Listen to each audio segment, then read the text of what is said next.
You're listening to an Airwave Media Podcast. Grown-ups, if there's a child in your life who is interested in, curious about, or fascinated by people and places from history, then my podcast, The Past and the Curious, might just be a hit in your home. From the invention of microscopes to world-traveling dogs to fashions of the 1890s, gold rush ghost towns, and audiences going wild for walking competitions, we've got a little bit of it all. Hosted by children's author and museum educator Mick Sullivan, that's me, the show is fun, funny, engaging, honest, and beloved by kids and parents alike. Find The Past and the Curious at all the usual podcast places. This episode is brought to you by our Patreon members. Thank you so much. And if you're not a member, consider joining. Members get extra episodes just for Patreon subscribers, and all our episodes ad-free. Membership starts at just $2 a month. Go to patreon.com/ancienthistoryfangirl for more info. And as always, thanks for listening. I'm afraid you have really unleashed the beast here.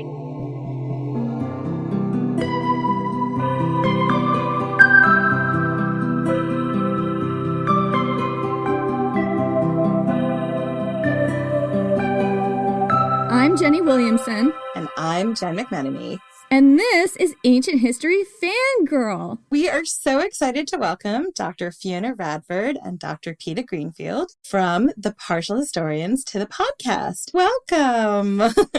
Thanks. Thank you for coming on. Oh, we're so glad to be here. We absolutely adore the Partial Historians podcast. They are brilliant. They are fierce. And if you love ancient Rome, then you really just need to go listen to them. And when we started this arc, or when I started this arc, because I'm writing this arc, I don't know how that happened. How did that happen? Who let you write an arc? Whose idea was that? Why? This is a terrible idea. But anyway, when we started this arc, I was incredibly excited because when we were just a baby podcast and I was doing all my research on Germanicus and Agrippina, I came across their podcast and I listened to all their episodes on that topic. And I also listened to all their episodes on Spartacus because I'm a massive Spartacus nerd. And we know that Dr. Radford's thesis was on Stanley Kubrick's classic film Spartacus. And I was like, please, will you come on and talk to us all about Spartacus? I'm always glad to talk about Spartacus. You can never have too much Spartacus. You cannot, in fact, have too much Spartacus. This is a documented fact. So here we go. Join us for a conversation about Spartacus and popular culture. I mean, did you know there's a Spartacus ballet? There's a ballet. And so much more. I have no idea what else we're going to talk about, but it's going to be fun. It's going to surprise us all. Exactly. So, hi, Dr. Radford. Hi, Dr. Greenfield. Can you tell us a little bit about your podcast, The Partial Historians? Yeah, definitely. I'll let Dr. G go first because she is the fearless leader of our podcast. Oh, God. Am I? No. This is definitely a 50-50. Maybe we'll just tell both of our perspectives and we'll find out whether we actually agree about the history of the partial historians. I think somebody asked us this question and we're just like, oh my God, I have no idea. No idea. We made something up. We have two different origin stories. Yeah, because I think back in time, this is the dark sort of age of 2013, which is or maybe even earlier than that, because I think 2013 is when we started recording, but we must have been talking about it before then. We were getting together over dinner and wine and things like this, and it was just a group of smart women, and we're kind of like, what will we do? We're about to finish our PhDs. The academic job market looks like a piece of terribleness, and I think it's gotten even worse over time. Actually, it's worse now than it was then. And we were like, we love history, how do we keep doing it? And the Partial Historians is kind of born in that kind of moment. But I'm really interested in Dr. Rad's details as well. I concur that we have a definite origin story over dinner actually, it was a slumber party at Dr. G's apartment. Oh, fun. Yeah. And yeah, we were both just really devastated at the idea that we might not be able to keep doing history because we might not be able to get jobs in academia. And I had jumped onto the podcast bandwagon very early. I still am a massive podcast nerd. I listen to about 350 podcasts at the moment. That sounds about right for me too. I'm definitely in that category. Yeah, and so I think I suggested that we maybe explore this. Back then it was 10 podcasts. but I suggested that we do something along those lines, and that's how our podcast eventuated, and I'm really glad it has done so, because it's probably one of my favorite things that I do in my life. Yeah. So I feel like your friendship is really central to your podcast. Can you tell us a little bit about that and how you two met? Yeah, I will take the lead this time, Dr. G. I'm seizing control, Spartacus style.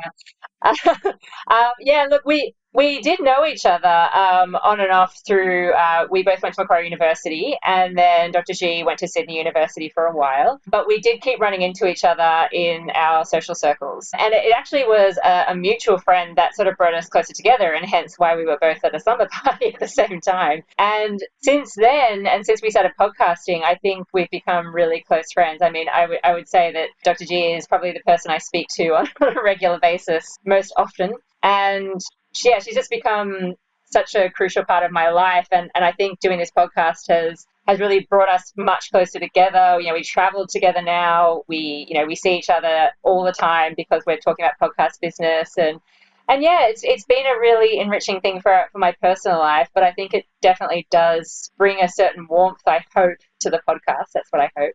I'm having lots of feelings now, because I don't think we don't talk about what our friendship means to each other. We just do it. What an excellent question, guys. I feel like our friendship has really deepened through the process. Obviously, doing the podcast has been one of the ways that we've gotten to know each other on a more intimate level. And I think we obviously would never have thought to start it if we didn't think that we'd get along while we did it. But actually, the things that I've learned about Fiona and the way that she lives her life and the values that she holds dear, she's a massively special person to me, not just because of the podcast, but just because of the standards that she upholds for herself and that she holds for the world. And it's like, I have so much deep admiration for her, and it makes it a pleasure to sit down and have a chat. And it doesn't matter whether we're talking about history and we just record those conversations, or whether it's something else that we don't put on the record. It's become something that is both deep and nourishing. And yeah, I don't know what I'd do without her at this point. I mean, I certainly wouldn't have a podcast. If you really want to get to know somebody, don't marry them necessarily. Start a podcast with them, because Jen and I live in each other's pockets now. Yeah. We were pretty close before, but No, I know. I definitely think like Dr. G is my other better half. we have both listened to a lot of your podcast. And what's your favorite topic that you've covered so far? Ooh, all right. I'll go first. Ooh. Yes, it's an uprising within an uprising. That's right. You weren't expecting it. Taking it back. This is so on topic right now. I'm loving it. The whole dynamic. Just you wait till we get to Spartacus. Ooh, thinking about favorite topics. For me, it's always stuff to do with women in the ancient world. I can't help myself. I'm way too feminist. I don't think that's a bad thing, and I'm going to continue down that path. Absolutely nothing wrong with that. We approve. Thank you. I'm really looking forward for the part of our podcast where we come back into the early empire, because we've touched on a number of really key female figures really early on in our recording, when we were still quite new and working out how we sounded and stuff like that. And I'm super fascinated to see how those treatments will look when we get to them again, and what will have changed and what we will have learned. And there's plenty of women to come. And so every time we've got the opportunity, we make sure that we bump them up in there, because the ancient historians tend to leave them out. It really is one of those things that I didn't understand in our first few episodes, because we were really excited about the topics we were covering. But I remember when we did the Ancient World Stark family, and that was like my first arc and my first big episode. And I wrote the first episode and it was fine. And I wrote the second episode, which was all about Caligula. And I wanted to really focus on like him and his relationship to his sisters. And I went through all the ancient sources. I went through modern historians. And Jenny just looked at me and she's like, so you just wrote another Caligula episode. Like, you haven't really focused on the sisters or what it was like to be a woman at this point in time. You're going to have to go back and like fix it. Like, the way that we do it is like, whoever writes the episode, the other one is the editor-in-chief of the episode. But it was one of those things where I hadn't even realized I'd done it, because so many of the stories that you're being told, especially from the ancient sources, are from a male lens. So I had to cast my net a lot wider to get the different perspective. What Dr. G is looking forward to is probably years away in our narrative.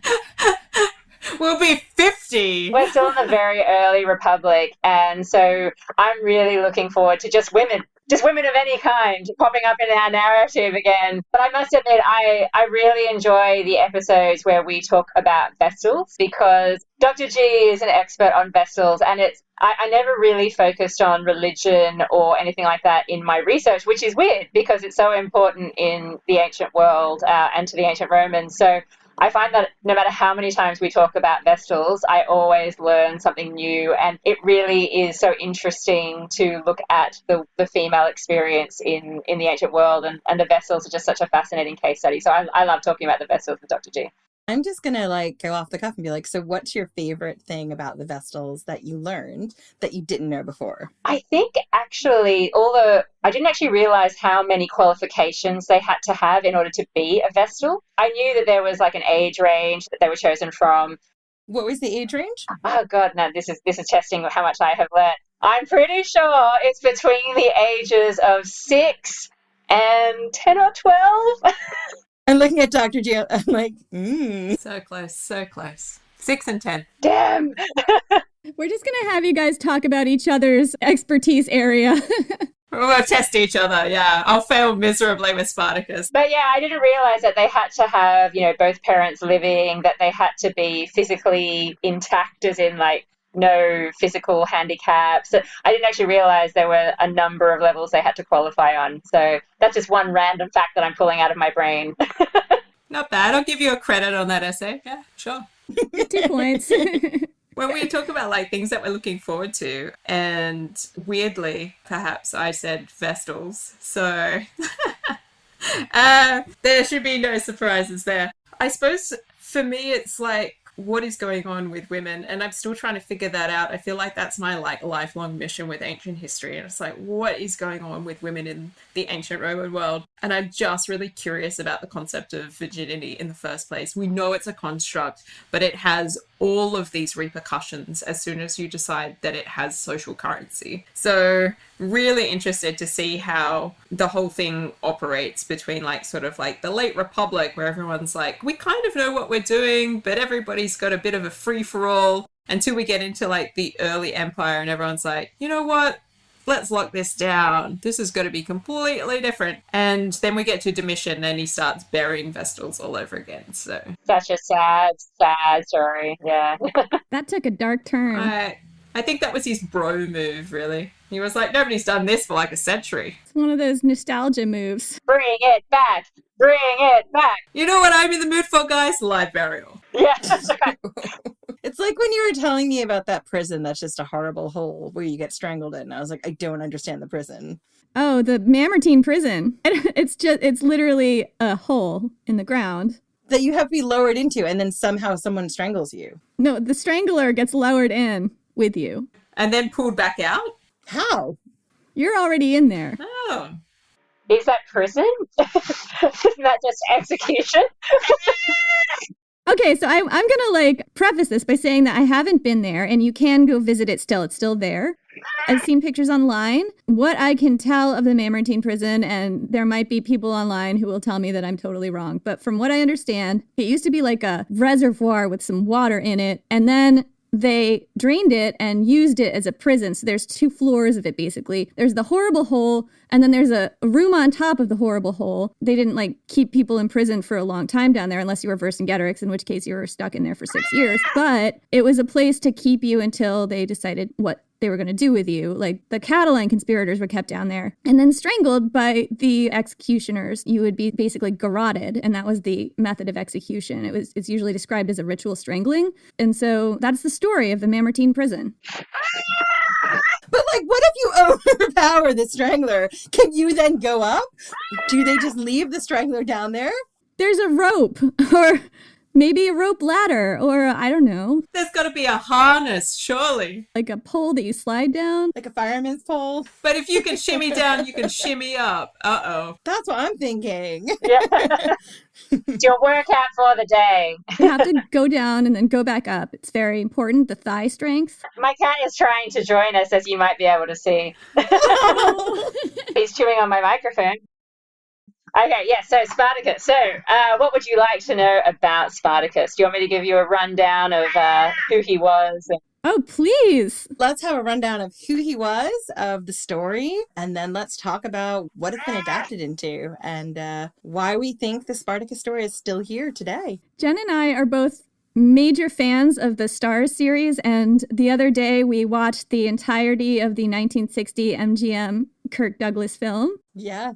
That was special. That was really special. We're quarantining with Spartacus. You're doing quarantine properly. I mean, there was definitely wine. So, who Spartacus was? All right. So, there are a number of different stories about where he came from, which is part of the thing that makes him so mysterious in that very sexy, masculine way. There's a reasonable amount of consensus that for some reason he ends up in a gladiatorial school in Capua, owned by a man named Lentulus Spartacus. And he, for some reason, decides, again, there are multiple accounts about why he decides, that he doesn't want to stay there anymore.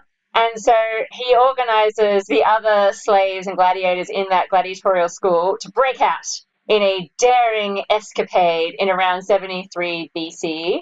And they actually experience a reasonable amount of success. They actually face some of Rome's premier forces. They face, consuls and proconsuls before finally, as you might expect, unfortunately, it all comes to a screeching halt when the slaves are defeated in a battle against Crassus, and they end up being massacred on the battlefield. And if they manage to survive that slaughter, they might be lucky enough to find themselves crucified up and down the Appian Way. That's a happy one for dark times. It's one of those uplifting stories. It shows you that it could be worse. No matter where you are, it could be worse. You could be on the Appian Way on a cross, but you're not.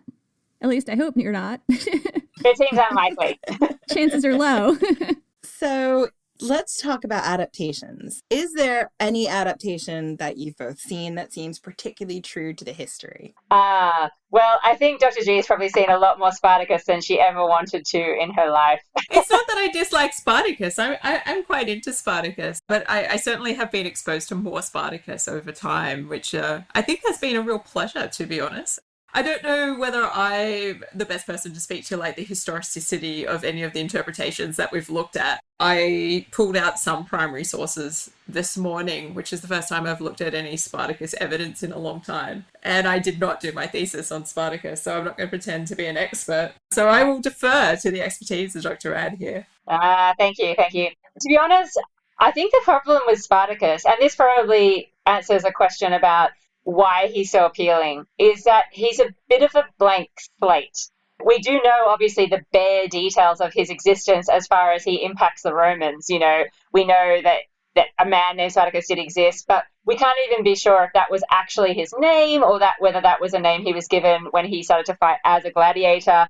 We have a number of stories of who he was before then, and we can't even say for sure what happened to him. We're not 100% sure. I mean, it seems likely that he was killed on the battlefield, and that's what the sources attest to. It's a bit like Elvis, though. We don't know if he's really dead. He could still be around. We don't know. Yeah. Burden of proof. Every once in a while, he just pops up and does something. That's right. He could show up at the next bar. Yeah, he's with immortal Ajax and his golden tusks. Exactly. Yeah, and so for that reason, I don't know that I could say that I've ever seen an adaptation that I'm like, yes, you are on point with your facts, because you can kind of twist him to fit a number of different stories, and it just depends on which source tradition you're relying on as to whether you think it's really accurate or not. I like the idea of the Star Spartacus. Not that I'm saying that's like the most accurate thing I've ever seen, but being a TV series, the advantage is that you can work so many more elements into the story.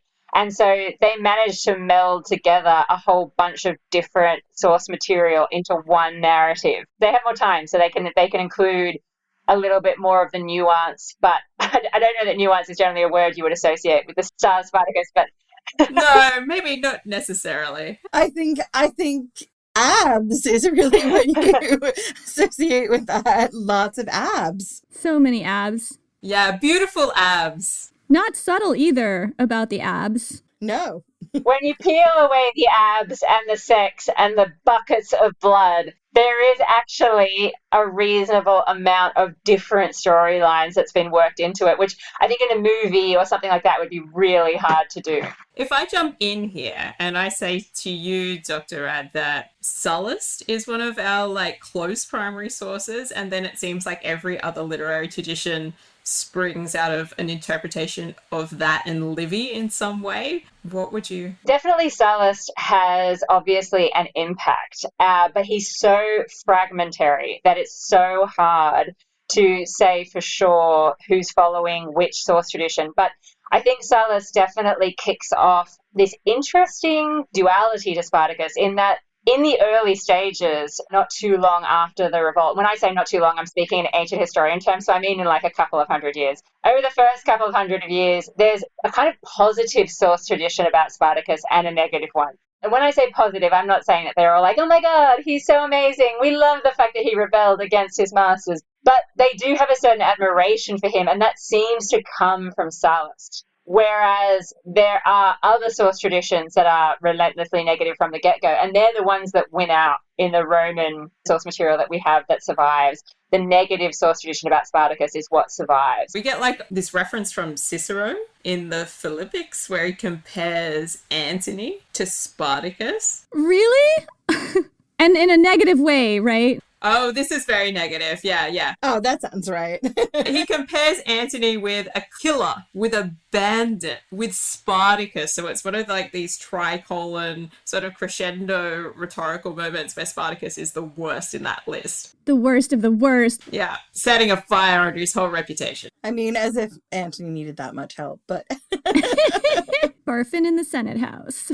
What I found interesting is, like, I was looking into most of the Spartacus history, and I was a bit overwhelmed with it. So Jenny handled the first two Servile Wars, and we were looking at sort of the narrative that, is it Appian who did the first two Servile Wars, or am I wrong on that? So it's Diodorus. Yeah, Diodorus has a lot of information, yeah. Yeah, but if you look at the stories, like, you see in both those two wars, they kind of mirror a lot of stuff that we then see in the Spartacus War, like the kitchen implements. Kitchen implements, that was a thing. And also, like, the connection to Dionysus. Do you think there's any accuracy, or is that sort of just, like, the ancient sources trying to, like, mix all the revolts together, or... I'm going to be really annoying and be a usual ancient historian, then I'll say it could be either. Well, yeah.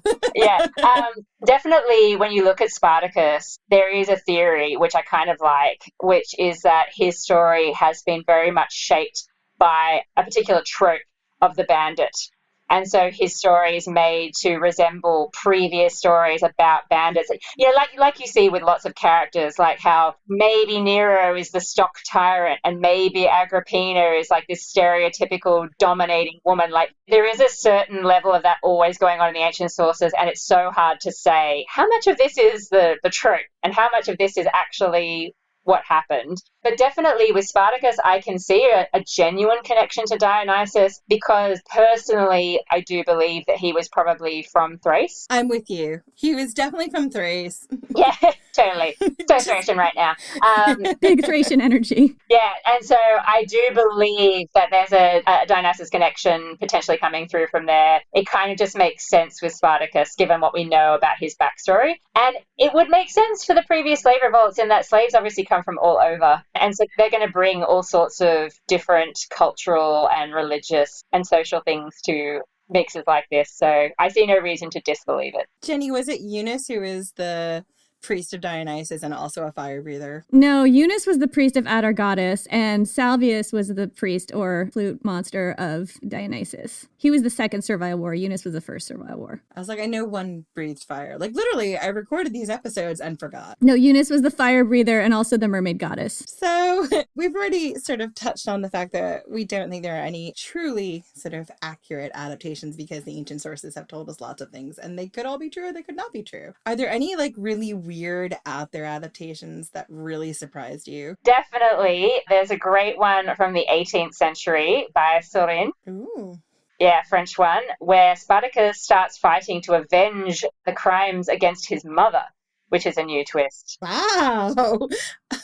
Was it like an honor was at stake kind of thing? Yeah, well, she was, as the Romans do, they treated her terribly, brutalized her, etc. And he ends up falling in love with the daughter of Crassus. That's new. And, so it's very Romeo and Juliet, yeah. And then the best part is that Crassus offers to give all the slaves citizenship and make Spartacus a senator if he just stops rebelling.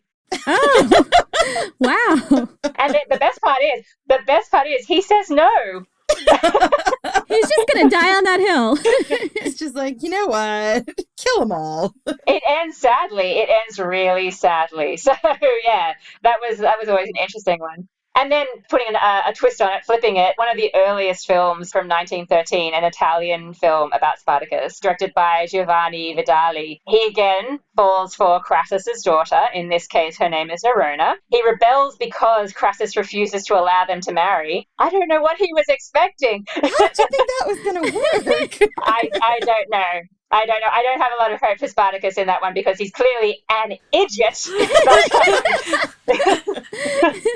I don't know what he was thinking, but that one is unique in that they actually end up getting together and living happily ever after. They never found his body, so, maybe.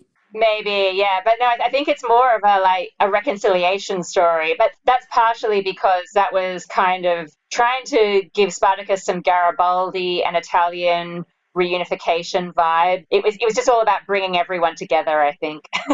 That's a really different twist. It's so interesting that there's this sort of, category of Spartacus storytelling where Crassus's daughter is the love interest. It actually happens a lot more than you might think. Wow. Maybe he was a very good gladiator and it's like a famous sportsman, the daughter of a senator. It could be good. Did Crassus have any daughters? That was my other question. I don't think so, but I could be wrong on that. He had a son. Does he need to have them in reality? I mean, come on, we're talking No. No, absolutely not. Historical accuracy, optional. Crossing enemy lines in more ways than one. I have got to know what drew you to make Spartacus your thesis. What is it about this story that just is so appealing? I think there's a number of elements. And look, I am obviously speaking from my own point of view, and I'll see what Dr. G thinks and see if I'm on the money or whether I'm just totally speaking out of my own perspective. I'm not going to disagree with your thesis choice. Oh, God. No. But why I think he's generally appealing, I think definitely the main thing is that if you look at the story very broadly, it's a little guy standing up to the big dominating power in the world. The underdog element to the Spartacus story is always appealing. But then on top of that, thanks to Plutarch, thank you, Plutarch, I'm saluting you. You can't see me because this is a podcast, but I am. He added the element of Spartacus having a wife, and not just a wife that he met in the gladiator school, but apparently, again, this is one of the most bizarre elements. Apparently, they were married and they somehow managed to stay together whilst being made into slaves and being sold to a gladiator school. That romantic element makes his story so good for anyone who wants to make an adaptation, because you can always have that romantic element. And pretty much every single version of Spartacus I've ever seen has a love story element to it. And then on top of that, he's a gladiator. We are endlessly fascinated by gladiators. It's one of those aspects of Roman culture that we're just like, what? It's a sexy job, Yep. I think you're on the money with a lot of this stuff. It seems pretty clear from the way that the Spartacus story gets adapted for different audiences as soon as they become aware of it. He's malleable enough and indistinct enough that they can place kind of whatever they need to onto him in order to create the story that they want. So as soon as we get Plutarch translated into the vernacular, his story just takes off. And so you've got the Enlightenment period and then the proto-romantics, and they pull Spartacus in different directions for different purposes. And then you hit Karl Marx, and then it's all just straight into the 20th century. His reputation is made. Yeah, as soon as you've got Voltaire on board, as soon as you've got Marx, you've got some references to Garibaldi. It's this guy is your go-to if you've got an individual who's trying to stand up for something in the face of what seems like insurmountable odds. So that underdog feature just becomes a real key. Yeah, I have two thoughts here. One of them is about Spartacus's wife, because that is a big part of the narrative arc that we're building here. And I didn't realize that the source material is Plutarch for that. Jen, I'm sure you know this. I did not. Oh, Plutarch. Plutarch. He's one of the later sources. Am I right or am I wrong about that? Yeah, no, he's not particularly early if we're talking in the way that we might conceive of time. So he's a couple of 100 years after, but he's still considered to be one of the major sources because he survives. Like there's actually like enough of his story about Spartacus to piece together what the hell he's talking about. Whereas some of the earlier sources like Sallust, as I was saying earlier, they're just so fragmentary. It's really hard to make heads or tails of it. So Plutarch, whilst he's writing a couple of 100 years later, he and Appian, who are writing around the same time, they're often the major sources that people are using, whether they realize it or not, because they might be going through, a secondary historian or something, just because their narrative survives in enough detail to tell us exactly the version of Spartacus they want to and the version of the revolt that they want to. Yeah, and I'm so fascinated by this because there are, as you mentioned, like certain sort of fantastical elements of the Thracian lady who is Spartacus's wife. And one of them is that she was taken as a slave with Spartacus and they somehow stayed together, and how likely would that have been? And then she fights alongside him in the revolution, right? In addition to being kind of his spin doctor. Well, that's kind of something that tends to come up in adaptations rather than anything we can verify. The only thing we get from Plutarch are really like two details about her. One is that, as you said, she's sold into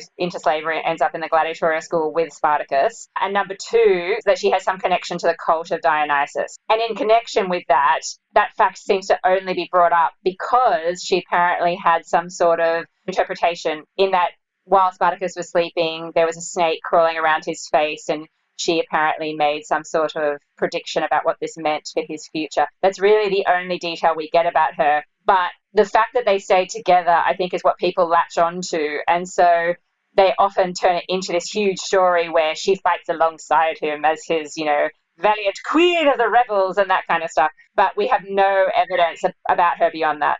I was definitely just interested in like whether or not the Thracian lady was like, Plutarch's romantic vision and he was the first one. And there's no way to tell, right?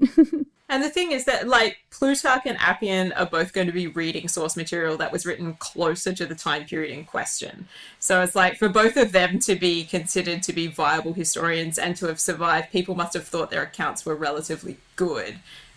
So, like, what was their source material as well? So those things are a little bit elastic, but we have to assume that they're doing an okay job, I think. It kind of all depends on the different, tribes and people as to what the women would have been doing involved in the fighting. She might have had martial experience. She might not have had any martial experience. The Thracian culture was kind of like the Germanic culture where the women would go to the battlegrounds with their husbands and they would shout them on because the idea was this is what you're losing. But we also know that the Thracian cultures were sort of in between the Gallic cultures and the Scythian cultures, and so some of them might have more experience. We don't really know exactly what Spartacus's army looked like. It's so hard to tell any details about her. We don't even know her name. The only thing we get is, you're quite right to say that there would have been women as a part of this rebel army. Whether they fought or what they were doing is a little bit open for speculation. We really don't know for sure. But in some of the source material, we do get reference to them. So, for example, we're told that towards the end of the rebellion, one of the surprise attacks that the Romans are trying to launch against them is spotted by some women who had isolated themselves from the rest of the group because they were menstruating. And they spotted the attack coming and were able to warn the rest of the slave army, hey, look over there. Interesting. That's so interesting from a number of levels because it shows how they're practicing certain cultural things even in the midst of this rebellion. So, sticking with the Spartacus story, can you share with us a little known fact that most people don't know about the story? Ooh, well, I think I've actually probably already let it go because I was going to say for this question the fact that there are these conflicting interpretations of Spartacus that exist in the source material, that there is this more sort of admiring way of looking at him in the Roman sources because you think he's the enemy. So, of course, he's terrible. And on top of that, he's a slave and a gladiator. Double terrible, there's no coming back from that. But yeah, definitely in sources like Sallust and Plutarch, we actually do get this sense of Spartacus as being someone that they have some admiration for, and not just because he does well militarily, but they seem to actually have some respect for his intelligence, the way that he conducts himself in some way. It's a little hazy, but then again, and again, I'm going to do the ancient historian thing of questioning myself endlessly. Spartacus comes up in Plutarch's account of the life of Crassus. So he's really telling the story of Spartacus because he needs something to fill out this biography of Marcus Licinius Crassus, who is a big deal in the Republic. And so it's only because of Crassus that Spartacus is mentioned, and it's possible that Plutarch is basically making Spartacus out to be a more impressive character to try and show up the negative aspects of Crassus's character, because Plutarch is not a Crassus fan. And so it could be that Spartacus is kind of a device through which he can highlight all the unfortunate aspects of Crassus. And it doesn't matter if it's a little off the grid in terms of his interpretation, because who cares about Spartacus? What we care about is the Roman. We care about what his character is like, and therefore we can twist Spartacus a little bit. So it's possible that Plutarch was doing what we now do with Spartacus, which is kind of adapting him a little bit to suit his own purposes and illustrate the aspects of the story that he wants us to pay attention to. How has his story changed? And I remember we were kind of going through different time periods like Marxism and like the 1800s and different time periods. Like when we're telling this story, what does it tell about ourselves in our time period? I definitely think that because Spartacus is a bit of a blank slate, he also becomes a bit of a mirror in that we do tend to project a lot onto him. And it's partially just because if you're going to tell a story, then you need to fill in the gaps. You need to have an arc happening in a story, particularly if it's for entertainment purposes, like a play or a film or something. You're appealing to an audience, so it has to appeal. Exactly. And so, yeah, Spartacus does end up becoming a really interesting way of talking about present day concerns, not just the past. So that play I told you about where Crassus made that very generous offer. So generous. Spartacus gets to be a senator. I mean, it is actually really generous. It's very generous. I'm just like, wait, isn't this what you're fighting for? I mean, this coming from a guy who apparently, used to build his wealth by watching people's houses burn down and offering to buy them and then put the fire out. Didn't know he could be so charitable. He was starting those fires. That's our theory. Yeah. I really want to talk about like how the Marxist Spartacus is different from like modern day, like Starz series Spartacus. Like, what does that tell us about us? I can help. I've got some details. Ooh. Yeah. Wait for it. I mean, this is the thing I was looking at, I was doing reading about was like receptions of Spartacus over time. So I'm sure Dr. Rad will jump in when I inevitably get it incredibly wrong. But he kind of he burst into prominence in the Enlightenment. And so I'll build up to Marx, but I want to take you through just some little snippets of things that I really quite enjoyed as I was doing this reading. And one of them is that he becomes like this symbol for social change, which is pretty typical. He becomes connected with the French Revolution, becomes connected with the whole Enlightenment movement as well. But then I came across Adam of Weishaupt. This guy was great. I think Dr. Rad will like this. You've probably come across him as well. But he is a philosopher, German philosopher, living in Bavaria. He's a professor of civil law, and then he becomes a professor of canon law. And then he gets antsy at religion big time. And he becomes the founder of the Order of the Illuminati. It always comes back to the Illuminati. And the important detail here is that he adopts a new name as the founder of the Order of the Illuminati, and that name is Brother Spartacus. No! That was an unexpected twist. I wish I had popcorn and was like, tell me more. What was it about Spartacus that made him adopt Spartacus? Nobody has any idea as far as I can tell. And I feel like this is a rich vein for additional research. Because we're talking about the Illuminati, if people don't know what that is. That's the secret order that is supposed to be behind wealthy people and privileged people who are just ruling the world. So the idea that, he founds this and then is like, I'm going to be Brother Spartacus. It's like, I think you are Crassus, really. I am your founder, Brother Spartacus. I think the way that we think of the Illuminati in popular thing is very different from the way the Enlightenment thought about illumination, which was kind of like reason and rationality, and somehow casting the light of reason over superstition and dispelling all kinds of prejudices. But it was a very strict order. He had as a German philosopher, this is possibly no surprise, he had some very strict rules about how it operated, what you could know, what you couldn't know. And it did operate as sort of like a secret enclave, and it got outlawed.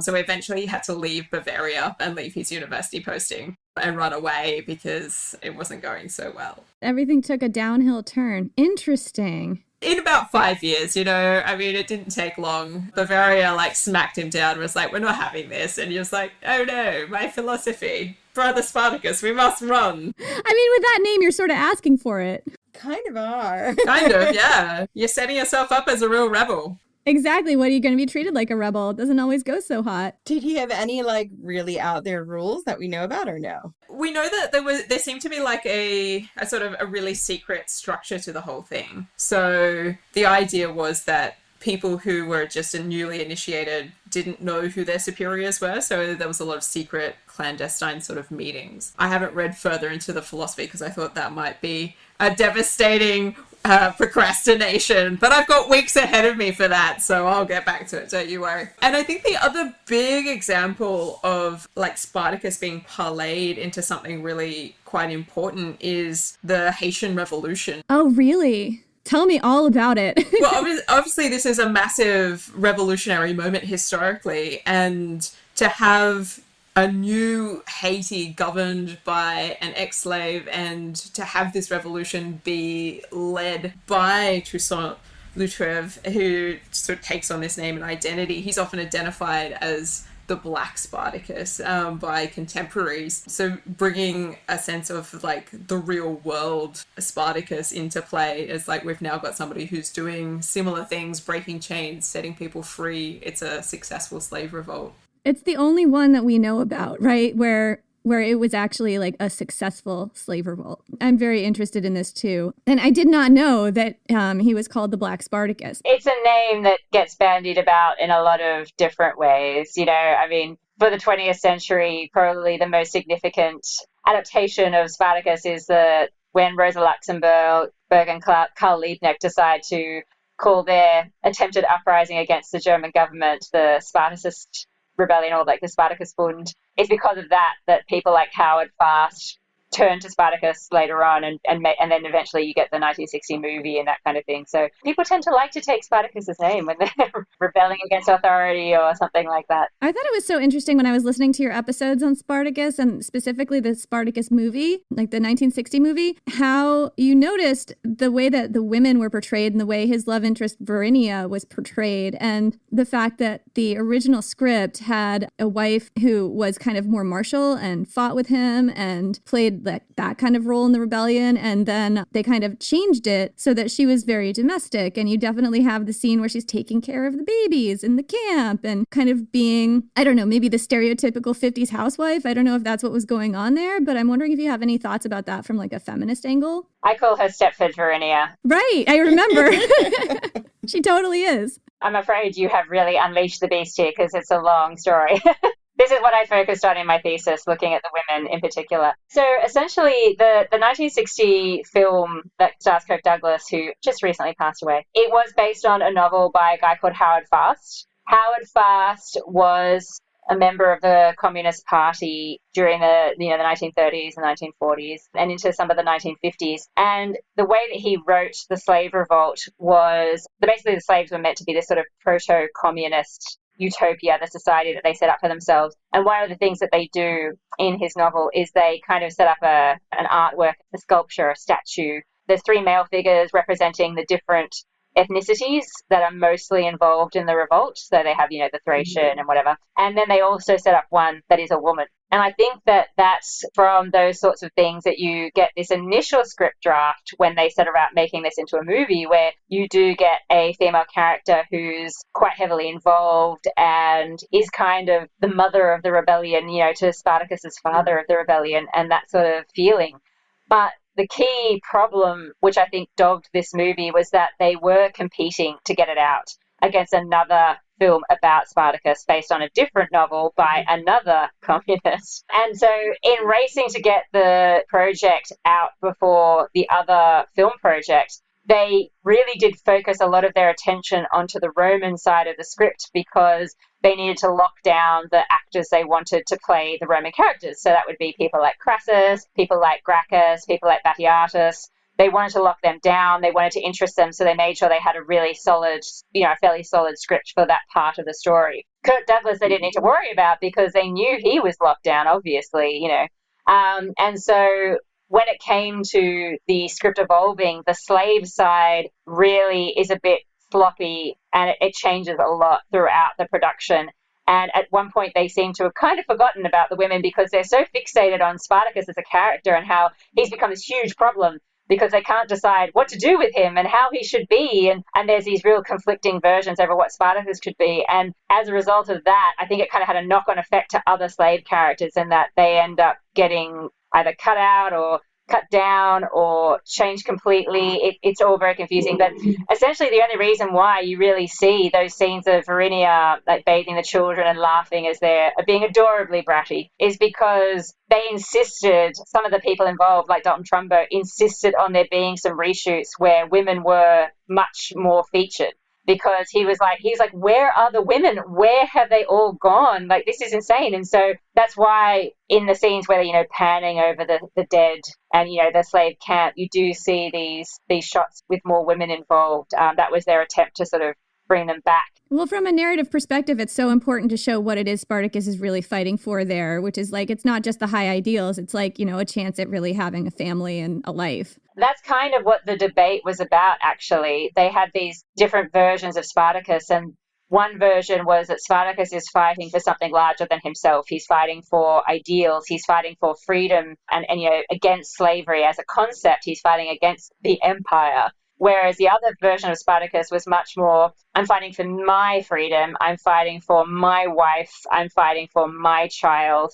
And hey, if you guys want to tag along, I guess that's okay. But it's kind of a lot of responsibility, and I didn't really want it. So yeah, it's so interesting. I remember you putting it on your podcast as the small Spartacus versus the large Spartacus, right? Yeah, I should say that's not my invention. That's how Dalton Trumbo put it when he was basically Dalton Trumbo, who was the main screenwriter on Spartacus. When he saw the rough cut, so the first cobbled together version of the film, he was horrified.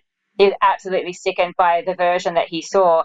And he went home and wrote this 80-page reflection on what he had seen, basically saying that they needed to do something about it and fix it. And he said, I identify one of the big problems, the fact being that we've got two versions of Spartacus in the one story, and therefore the story doesn't make sense. And he identified it as the large Spartacus and the small Spartacus. And how does that compare with the Stars story? Because I feel like maybe the Stars story is more small Spartacus. Am I right on that? I mean, it's such a good question. I feel like personally, and this is what I mean when I said earlier that the TV show can incorporate so many more elements, I think you actually have an element of both, but it makes more sense because you can see Spartacus really evolving through time, where he might have initially been fighting for something, but he actually has the time in the story to then think about bigger picture and then think about something on a broader scale. But I'm keen to hear what Dr. G thinks about this because we did watch all Spartacus series together as well. We did. And what a joy as well. I feel like, with the Stars series, we're definitely going from a small Spartacus to ultimately a large Spartacus. And that's sort of a transformation that takes place. And the Stars series, I think, is interesting in a number of ways. I mean, the transition of the protagonist after the death of Andy Whitfield after the first season, you're kind of like, does this even hold together? And so like I think the change in casting also creates a space to adapt what the character might also be about. The look and feel changes a little bit because it has to. And we also can see that as we get further into that series, bigger Roman figures from history start to come into play as well. Like as that season progresses and the characters around the peripheral of Spartacus's world get bigger and bigger, I think his ability to transcend small Spartacus for large Spartacus becomes pretty clear. But things get more hectic towards the end, I think, as well. I also think it's really interesting because they're so far apart in when the adaptations were made. So like in the more recent Stars one, it does start out as like very small Spartacus becoming the journey of big Spartacus. And kind of like you can see that in how things were happening in our more recent history. Whereas you can see back in the Kubrick version, that it kind of needed to be Big Spartacus a lot earlier, not just because it was a film, but because of the shift that the culture was going through and would eventually go through throughout the course of the 60s. Yeah, it is so interesting because I've actually just finished work on, I've been doing the commentary for the other script. So for the film about Spartacus that didn't end up getting made. And that one's based on the Arthur Koestler novel, The Gladiators, which is more what you would say is like a small Spartacus point of view. And that's kind of where Kubrick is supposed to have got his inspiration for a lot of the small Spartacus ideas from. And this is where people are saying, look, we're either fast or we're Koestler, like make up your mind. But I think whenever I talk about it to my students, they actually prefer the small Spartacus version. As you say, like they prefer it now because they see the grittier version of Spartacus, the darker version of Spartacus as being more realistic, I think. I always find myself drawn to the small Spartacus. This is your romance novel, like deep appreciation shining through here. I mean, I like a flawed hero. Like, that is my jam. I know what you want. Totally authentic abs, flawed hero, epic romance saga. I'm on this. Right. I'm obviously like a massive, large Spartacus overthrow the system. That's like just, that appeals to me. Interesting. Yeah, see, I think as a story, I can appreciate the large Spartacus. It's kind of the thing that Spartacus, as we said, the thing that's so appealing about him is that he is the underdog. So it makes sense to me that he's fighting for freedom, that he's fighting for these larger concepts, even though I know that realistically it doesn't make as much sense as him fighting for like personal freedom. Reluctantly. It's so interesting that your students are also drawn to the small Spartacus, though.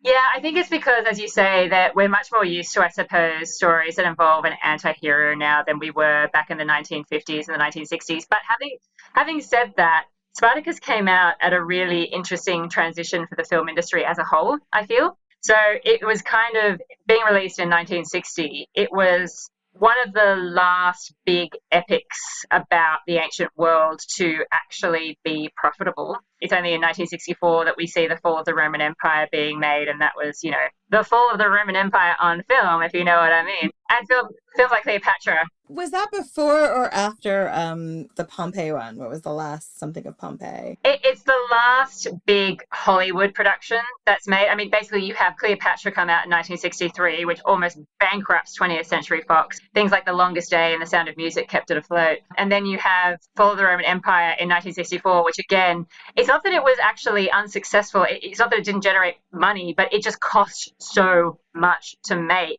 that it just couldn't really, be profitable for the studios to continue. And then you also are getting the collapse of the studio system as a whole. And when that happens, when the studios finally lose their grasp on power, you get this period of filmmaking, which is unlike anything I think we've ever seen, because even now, obviously, the studio have reasserted powers. It's more like companies, I suppose, rather than studios. But there's much more corporate control now over filmmaking. But in the late 60s and early 70s, that's when you get films like Midnight Cowboy, the Godfather movies. It's like this renegade era where you can get all these auteurs coming out and doing all sorts of interesting things that they could never have done 10 or 15 years earlier. And with Spartacus coming at kind of the beginning of that, and also being a symbol of that, I mean, Kirk Douglas, it was his own production company that was helping to drive that production. So he's as much a part of this as anything. I think that Spartacus could have found a place as an anti-hero in that time period. I mean, maybe it was a little ahead of the curve, but I can kind of see how both versions might have found resonance with the 1960s audiences, but we'll never know. So we've talked about Spartacus as a symbol. He obviously has an antagonist in the story. He's got many, but the most famous one is Crassus. Can we talk a little bit about why his story also comes through in this way? Like, what does Crassus tell us about ourselves? Well, yeah, I mean, I think there's a lot to what does Crassus tell us about ourselves and why he's such a good villain, because Spartacus in history goes up against quite a few people before Crassus, and pretty much we just get like, they're all inept. And historically, there's a lot of reasons why the people before Crassus were actually had problems, and some of that has to do with like the reality that most of the seasoned Roman soldiers were off fighting in the Mithridatic Wars. Pompey was out of town. That's the problem. Pompey was out of town. They were all out of town fighting. And so the the soldiers and the people who were left to be raised into the legions would have been either really inexperienced or they would have been retired. So we're not talking about the finest who are left. And so the proconsuls who get sent struggle from having to raise these legions quite quickly and also massively underestimating Spartacus. So in the history, what we see is that Crassus is like the first big person he comes up against. I mean, that's not true, but he is kind of the villain of the piece. Crassus definitely has a troubled history. Really, the reason why he comes into the Spartacus story is because, well, number one, he's there, as you said, he's not away like Pompey.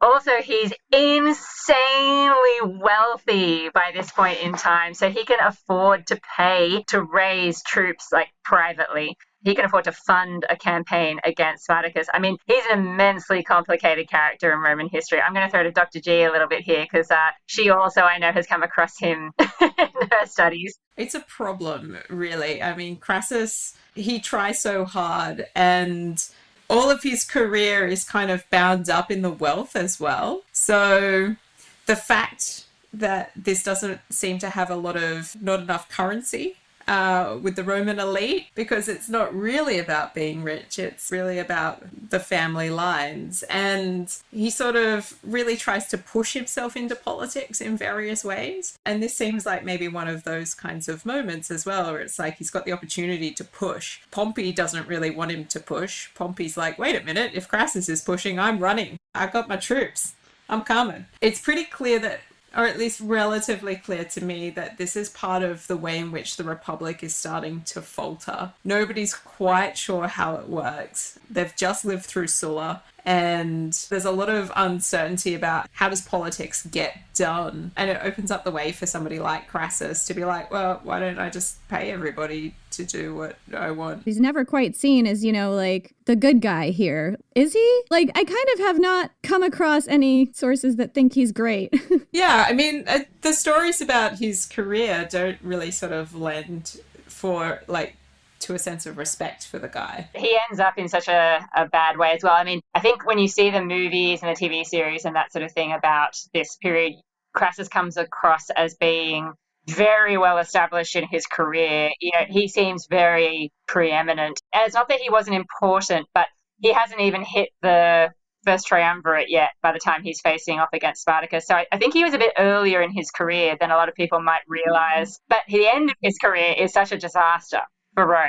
His disastrous campaign in Parthia that if anybody was going to like Crassus when they were writing about him in Rome, I think that sealed the deal. It's so interesting because now, based on this conversation, I'm starting to think, because, yeah, Crassus was kind of a political outsider. You could say that he was also another underdog story.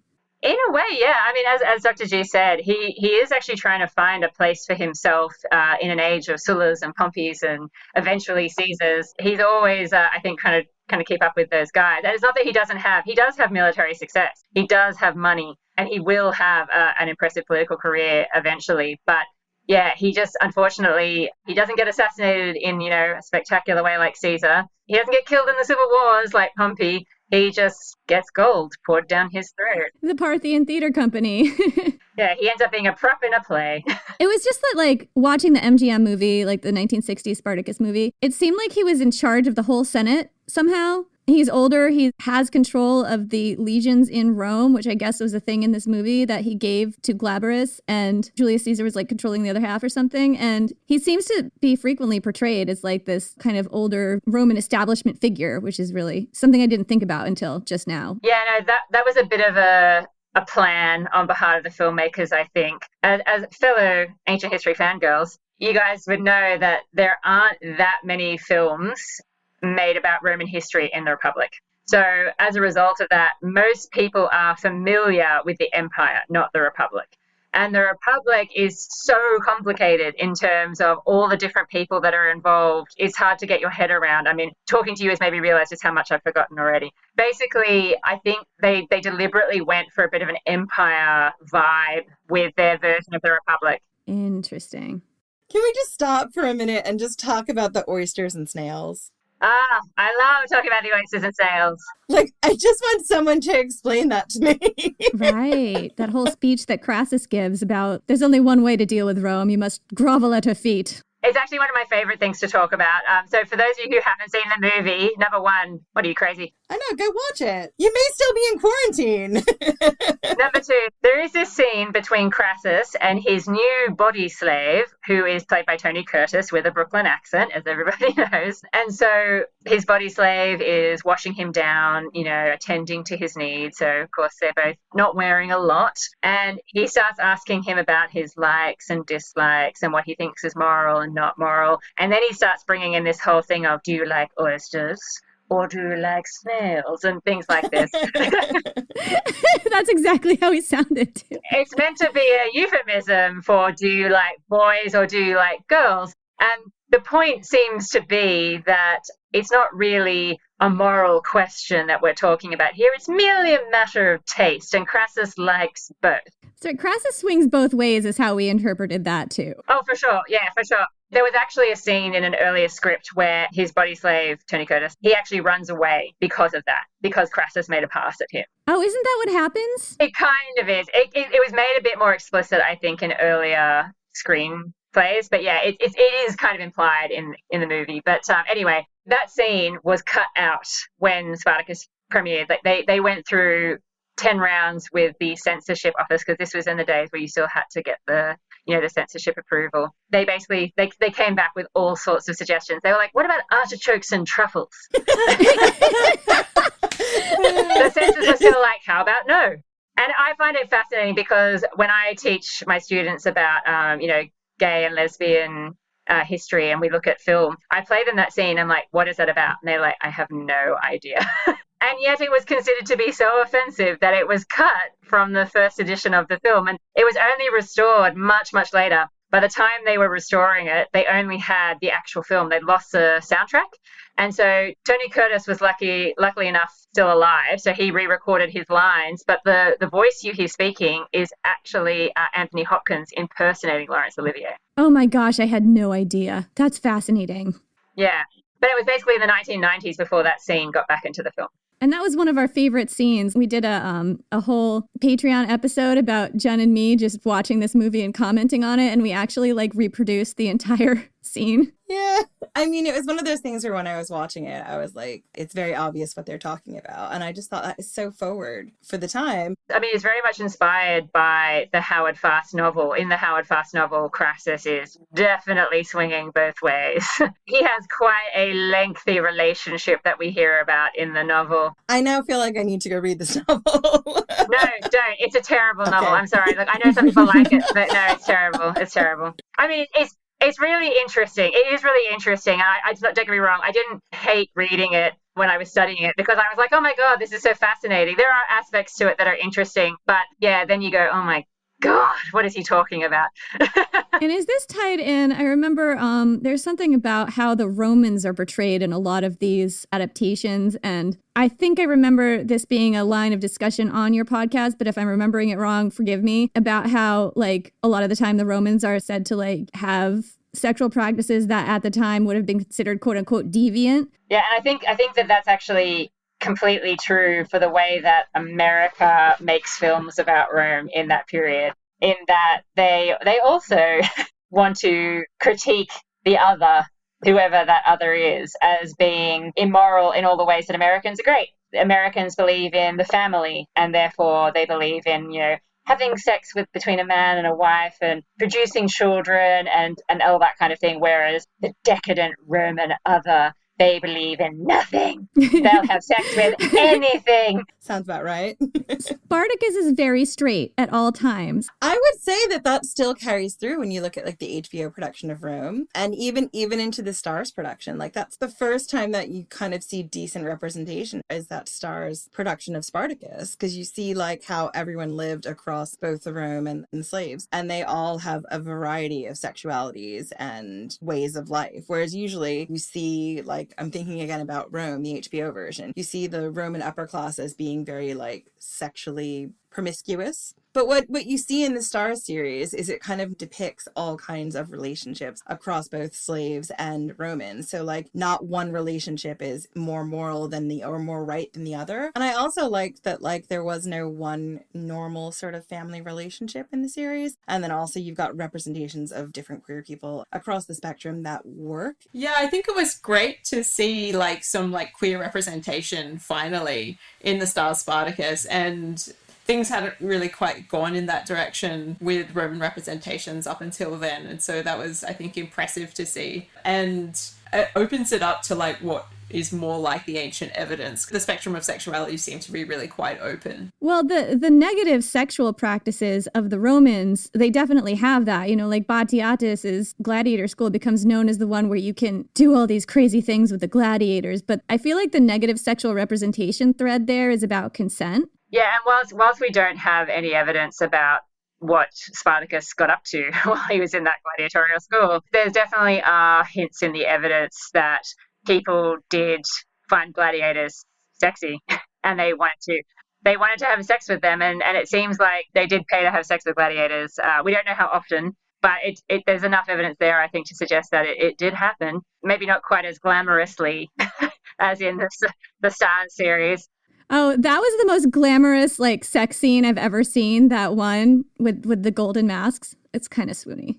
Oh, look, the Stars series is definitely OTT, but you're right in that it isn't necessarily bound up in the same kind of 1940s, 1950s morality that Howard Fast, who wrote the book, and then the screenwriters who made the movie were necessarily caught up in as well. When Kirk Douglas's character in Spartacus just proclaims to be a virgin who has never like touched a woman before, I was like, I have to walk out of the room for a minute because this makes no sense.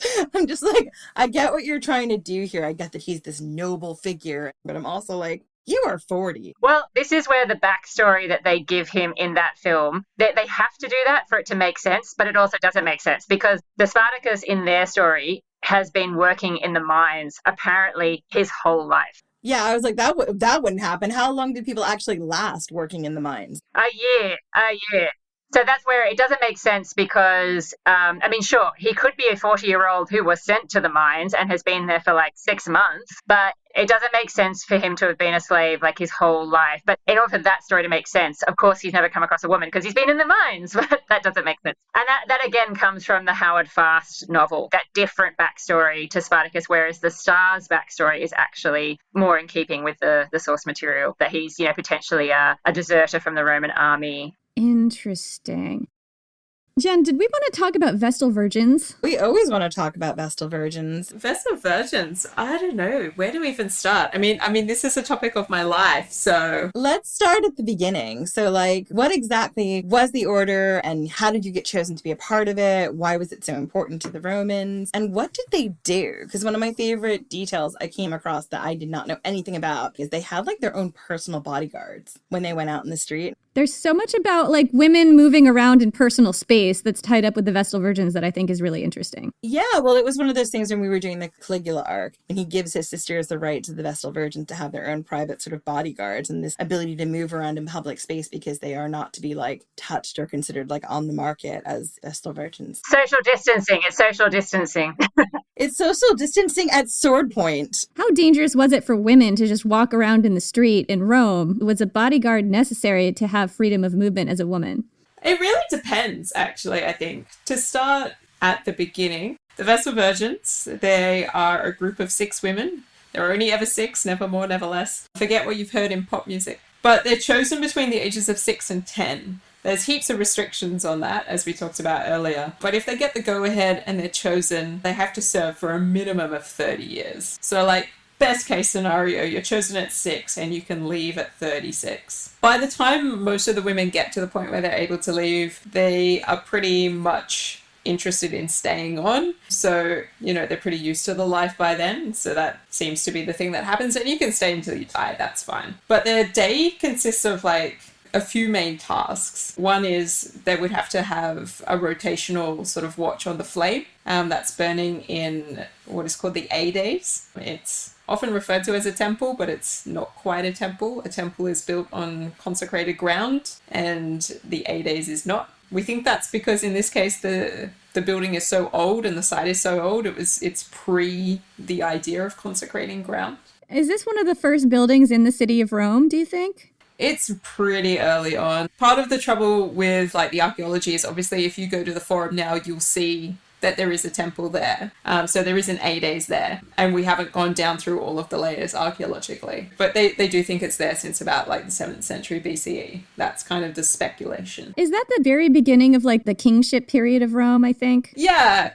And that's the other thing is that the Vestals of Rome are not like the first Vestals. We tend to think of them as just being in Rome, but they're definitely not. There is pre-Rome Vestals, and the mythological story. Oh yeah, she is a Vestal, isn't she? Yeah, one of them gives birth. The mythological story of Romulus and Remus. She's a Vestal, and she can't be from Rome because that doesn't work. Rome doesn't exist yet. The mother of Romulus and Remus is a Vestal, right? Am I remembering this right? Yeah, so Rhea Silvia is related to the royal line of Alba Longa, which is nearby. And she gets visited by Mars one day while she's having a sunbake by the river, as you do. As you do. And Mars is pretty forceful. Of course. Yeah, so 5 out of 5 for rape by God. She falls pregnant, obviously. It's twins. She's a Vestal, so she tries to hide the pregnancy. Her mother, however, has suspicions and is like, I've noticed that something has changed. She's like, Mom, it's nothing. I'm a Vestal. Just it's a burrito baby. It's fine. Yeah, it's tough. I've got to watch this flame all the time, just not getting enough exercise. Anyway, so yeah, there's that sense. And then we've got like the more even ancient connection, which seems to be the connection to Hestia out of ancient Greece. And those things don't line up exactly, but there's a lot of good etymological linguistic reasons to suspect that they're interconnected. The idea of having a flame as being a central feature of civilization, I think, is part of where the Vestals come from. And having a flame that is lit all the time kind of sort of preserves your civilized element of having access to fire, because if anybody's own fire goes out, there's a communal place where it's always supposed to be lit. Oh, see, that's a really cool connection, because that goes all the way back to like really far back. Prometheus. Yeah, this idea of like fire as being this life-giving thing. And yeah, I would imagine before the time that people knew how to light a fire, which who knows how long ago that was, you would have needed to have these communal fires, right? Like before flint and tinder and like fire lighting technologies. How did ancient Romans light fires? I don't know that. They used mirrors, amongst other things. Really? Wow. There's a whole like level of technological advancement that you have to have in place to be able to do that kind of stuff. So it's kind of like an insurance policy to have a fire that's going all the time that anybody can go to if they need to. Yeah, because it's such like a mundane detail of daily life. You need fire to see at night. You need fire to cook. I mean, lighting fires with a mirror is not fast or easy or convenient, I would imagine, right? Or is it? And also, if you trace it all the way back to the Prometheus connection, it's like fire is like how kind of like they stayed civilized. And in order to get this gift, like someone had to give up quite a lot. So you can see like how, if they're believing this sort of worship of their gods, how important it is not to let it go out because it might not come back. Yeah, and I think of like geography and like weather patterns of like the Mediterranean, and it's like Italy is in a better position than say Germany to have a fire going all the time. Like, how do you start a fire when it's damp? I don't know. But the Italians, they've got a better chance. They have nice summers. So once you've got a fire, make sure it doesn't go out. Have some women there to tend it at all times. Yes, and make sure that they never ever do anything else with their time. Heaven forfend they get distracted by families or boyfriends or husbands. Yeah, boys are the worst. Oh, they are. Take you away from your fire. Yeah, exactly. This is why I'm single. You could put yourself forward, you could volunteer. I hear it's very soothing. Yeah, it's warm. I think there's something really appealing. Sex frequently results in childbirth, and a lot of women died in childbirth. I mean, this is a safer bet. Yeah, I see that. That looks dangerous. Yeah, I see that and raise no. I still think I would have opted to be a Vestal Virgin if I had the choice. I like the single lady aspect of it. This is one of the things that fascinates me about Vestals is that they don't get to choose. That's the thing. It's like if it was women entering of their own volition after they hit puberty and they knew that they weren't that interested, or they were like, you know what, I'm asexual, it's fine. I think that would be a vocational and interesting choice, but they're not. They're just regular kids taken from their families under a religious agreement And then they go into this rigorous training. And I think this leads to a whole bunch of interesting tensions for the individuals that would serve as Vestal priestesses. Yeah, because a lot of them broke the vows, right? And had sex. Well, I mean, most of them didn't. I mean, this is the thing. We only get to hear about them in the source material when they do something naughty. Those naughty, naughty Vestals. Yeah, Dr. G and I can attest that is few and far between. It seems like ages since we've spoken about a Vestal. Yeah, they don't come up that often. Looking at the data, it's like maybe once in a generation is about the average, but that's taking into account that we get clusters of women being accused of incestum, being unchaste at the same time, then all getting executed. Is there a pattern to that? Oh, yeah. Yeah. If things aren't going well for Rome, like really badly, they do often look around going, but what did we do? What did we do wrong? I know. It must have been the Vestals. The Vestals must be unchaste and displeasing the gods. Well, you know what that reminded me of was we looked into ancient world poisoning, and some of the earliest mentions of poisoning incidents in ancient Rome, I think maybe from the 500s BC, it's been a while since we did that episode, were instances where there would be like a plague and women would be rounded up and accused of poisoning people and then, you know, either executed or jailed or like punished in some way. It does seem like there's a thread in these communities of finding women to blame when they feel out of control or when things go wrong. Yeah, certainly having good scapegoats definitely makes things easier when you're a patriarchal society to place it on a minority or a less powerful group. They're certainly not the only ones that suffer, but certainly there seems to be some good arguments made for like when things are going politically badly in Rome, particularly with their foreign affairs, that the relationship that the Romans have with the god is called into question. So this is where I think maybe we haven't done enough work as historians to fully engage with the idea that the Romans were, at their essence, hugely spiritual people. Everything about what they do seems to be bound up in their relationship with the gods. And this Pax Deorum, the peace of the gods, is this idea that they have this balanced relationship with the divinities at all times. And any time that seems to be out of sync, it's time to look around at the various priesthoods and find out what has gone wrong. And the Vestals come up for things all the time because they're involved in everything. And this is something that tends to be both known but also overlooked as like, one, they have to watch that flame all the time. It's a problem if the flame goes out, but most of the time it doesn't. But that's an issue. So they're constantly vigilant. But they also are in charge of creating the sacred salt, this mola salsa that gets sprinkled at every animal sacrifice that happens, regardless of which priesthoods are involved. So if something hasn't been put together properly, that also comes back to them. And yeah, it's a really sort of like a curiously tense position to hold because you're always occupying this dangerous place between what seems to be the mortal realm and the relationship with the gods, which could be called into question at any time. There's a lot of pressure. Yeah, a little bit, yeah. Yeah, it's not a fun orgy priesthood or one where you run through the streets like the Lupercalia one. But it's also like, it's not like the priesthood of like Cybele and Attis where you have to castrate yourself. So, I mean, ups and downs. You don't have to cut anything off. This is a win. Congratulations, you're a Vestal. You get to keep your genitals. You can't use them, but you do get to keep them. Whatever you do, don't use them. Stop that. Do not use the genitals. Bad. But to get back to your point about like the bodyguards, we know that they get offered a lictor, so a guy with a big stick, to follow them around. And this happens in like the late Republic. So it's like, it's a long time before they get them. So for a long time, they're allowed to wander around by themselves and it's supposed to be okay by and large. And the reason why generally we think it's okay for them to do that is because they're also distinguished by the way that they dress. So the Romans are all about what you're wearing. You've got to pick the right thing to wear in public. Otherwise, nobody knows what social station you belong to. Which is why going to the public baths is such a dangerous thing to do because you've got to take off your clothes. And everyone's like, who even are you right now? You should have upper class tattooed on your ass. Well, you couldn't have any tattoos. That would definitely not be okay.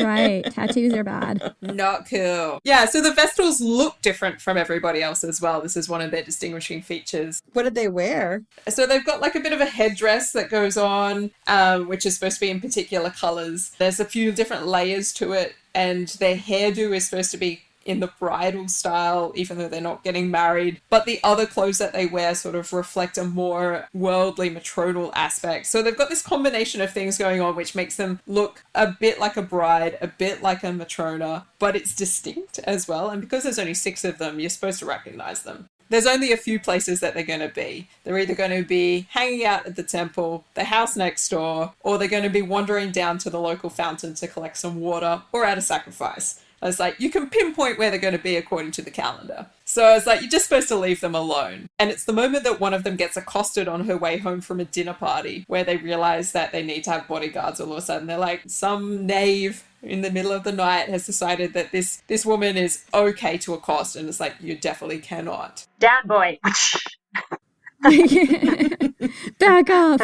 So they only had one bodyguard each, or was it more than one? Just one. In general, how difficult, if this is known, would it have been for women in general? I mean, I guess that this would be a class question too, but for women in general to walk around Rome by themselves. It's kind of a matter of which area of Rome you're in and at what time of day. I mean, nighttime, in an era before reliable street lighting, nighttime I think is always going to be a bit scary to just sort of wander around by yourself, and I wouldn't recommend it.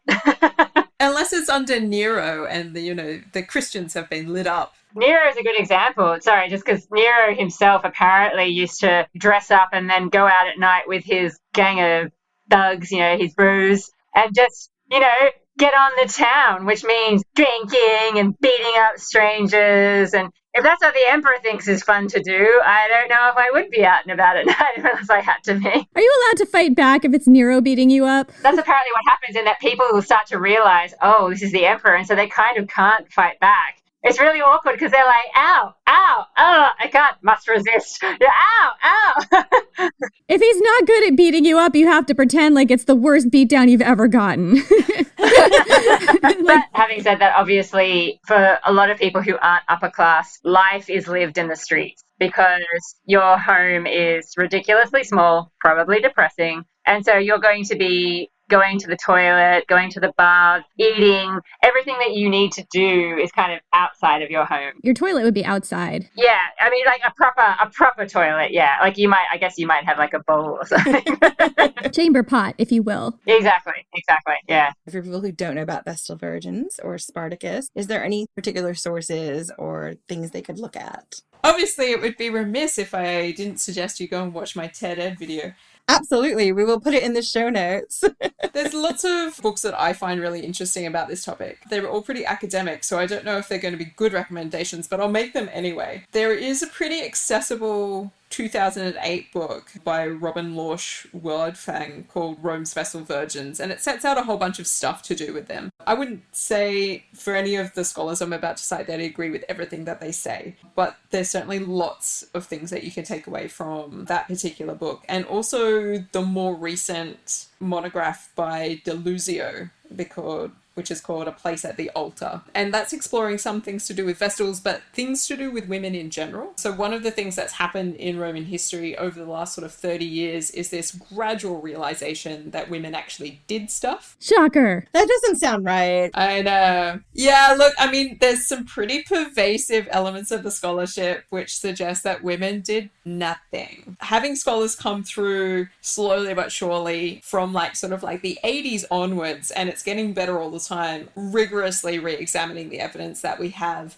for how women actually did participate in the public life, and particularly the spiritual religious side of things. And I'd say that anybody's best friend to get into this kind of stuff is the source book, Women's Life in Greece and Rome by Lefkowitz and Fant, which is, all the sources are in translation, so it's a great it's pitched at undergraduates, but everybody loves it. And that's kind of a great starting point for doing extra readings and getting into things and stuff, so... This is also totally self-serving because these are places we will probably turn to when we start tackling these topics ourselves. So Thank you. This is what I figured. So I was like, I'll help you guys out. I'm like, these are things that I think are good. It is always one of those things where we try to be like really good about our sources, because whenever we go to research these topics, because we're not academics and we're not doing this research for a class, we're doing it just for the love of it. There have been many times where I've been in a library or on Amazon and like, I don't know if I need this book or not. Like, I guess I'm just going to try it. So I always like try to go and see what other people are recommending. And also the topic is vast for just about all of these things. It's massive. So you're like, how do I whittle it down to something?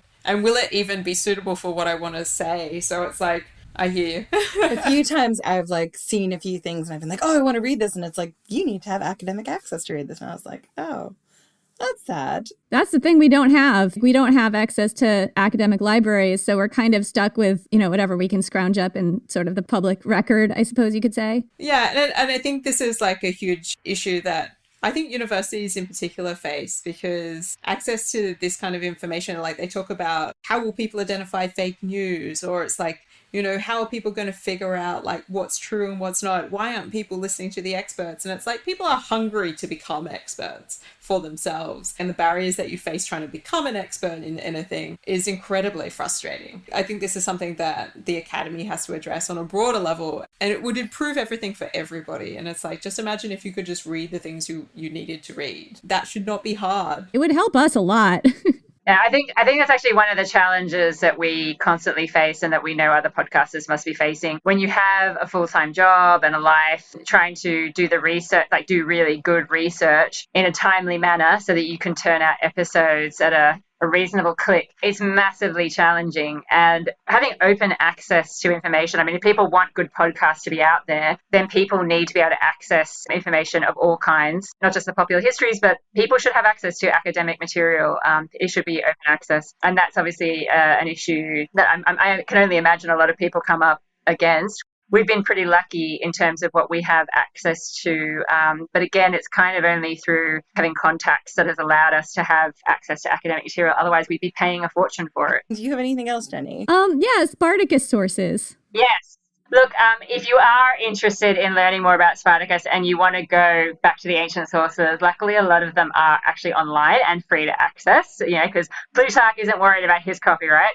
In terms of what you might want to look at, apart from that, there are actually quite a few popular biographies of Spartacus out there that you can access. There's one by Barry Strauss, which is pretty readable. And then there's also a really great collection of sources and some interpretation in a little volume called Spartacus and the Slave Wars, I'm pretty sure by Brent Shaw, which is really good. If you're interested in the film, then I would definitely recommend checking out anything by Duncan Cooper, Larry Sapler, Henry McAdam.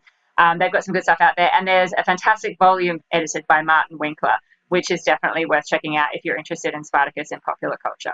And of course, my TED video. Oh, yeah. Oh, we're putting that in the show notes.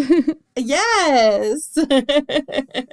I guess the only thing that we have yet to cover is potentially we'll be releasing this during a worldwide lockdown. We're not sure. We don't know if we'll be in lockdown because time is a flat circle and we don't know about the future. We just don't know. So in addition to these awesome sources, is there anything else, any favorite books, TV programs, anything else that you'd recommend people be binge watching or reading? I definitely, in the ancient history world, I really enjoyed reading Emma Southam's biography of Agrippina. I found that very enjoyable. But I must admit, I'm getting into a bit of modern history at the moment because I kind of teach both. And so I've been reading How to Be a Dictator, which I found really interesting. And I think the thing that I'm finding interesting at the moment is that I'm teaching about dictators in the 20th century at the same time that I'm teaching the Julio-Claudian period. Oh, that's great synergy right there. I'm just seeing so many connections. So I definitely recommend reading How to Be a Dictator. It's really fascinating. And I am binge watching Babylon Berlin at the moment. Ooh, what's that about? Babylon Berlin is basically all about Germany post-World War I. It's a German series, so it is subtitled, but it is absolutely fascinating. It's got a great plot. It's kind of like a detective story, but it's set against the backdrop, obviously, of all the political chaos of the Weimar days. You get to see the rise of the Nazis in the background. It's just amazing. It's a great series. That sounds fascinating. I'm definitely down to look at other things to binge watch. I was thinking about binging The Star's Spartacus for like the 19th time. That is great. Yeah, that is great. But yeah, if you're looking for something a bit different, Babylon Berlin is just, I mean, the way that they've done it, they've just executed it so well in terms of the costuming, the feel of the period. It's just amazing.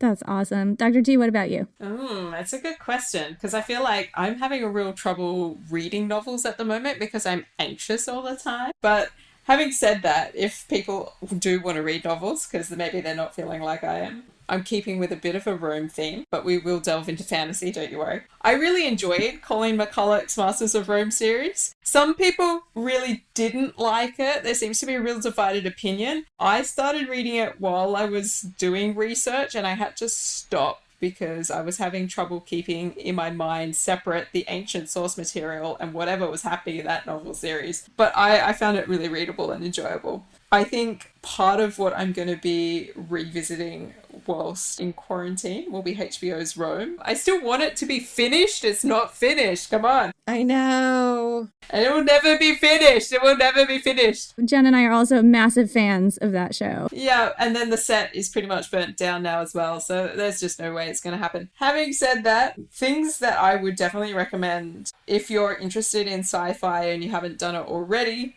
I would watch Battlestar Galactica. So it's like I'm going way back in time. Like, revisit some classics, people. You are revisiting some classics right there. Revisiting some classics. I feel like this is the time for like revisiting old friends. And if you want to go even further back in time and you want the absolute comfort of like regular episodes and clear story arcs and everything being neat and tidy, which I feel like might be comfortable right now. Stargate, really. You know, it's all wrapped up in 40 minutes. Everybody has a great time. Nobody ever dies. And even when they do, they come back. That's what Gilmore Girls is for me. Yeah. Like that kind of like late 90s, early 2000s, like really satisfying. It's so predictable. It's so unreal television where the storylines are neither deep, but everything's like everybody's your friend. And you're like, ah. It's so comforting, though. It's so comforting. And I would say, like, for reading purposes, the thing that I've really enjoyed recently, and I'm just on the cusp of finishing, and I think everybody should read, is Mona Eltahawy's latest book, The 7 Necessary Sins for Women and Girls. That sounds like a book by Agrippina. It is good stuff. She is an anarchist feminist, and I am loving every moment of it. I'm going to have to look this up. So thank you so much for coming on our show. This has been amazing. Thank you. Thank you so much for having us. Thank you. It has been an absolute pleasure to sit down and chat with the ladies from Ancient History Fangirl. Dr. Rad and I are super honored to have been guests on the show. And if you're interested in learning more about ancient Rome, which is basically our niche, you're welcome to listen to The Partial Historians. We can be found anywhere, literally anywhere on the internet at this point in time. Awesome. Thank you so much. Thank you so much.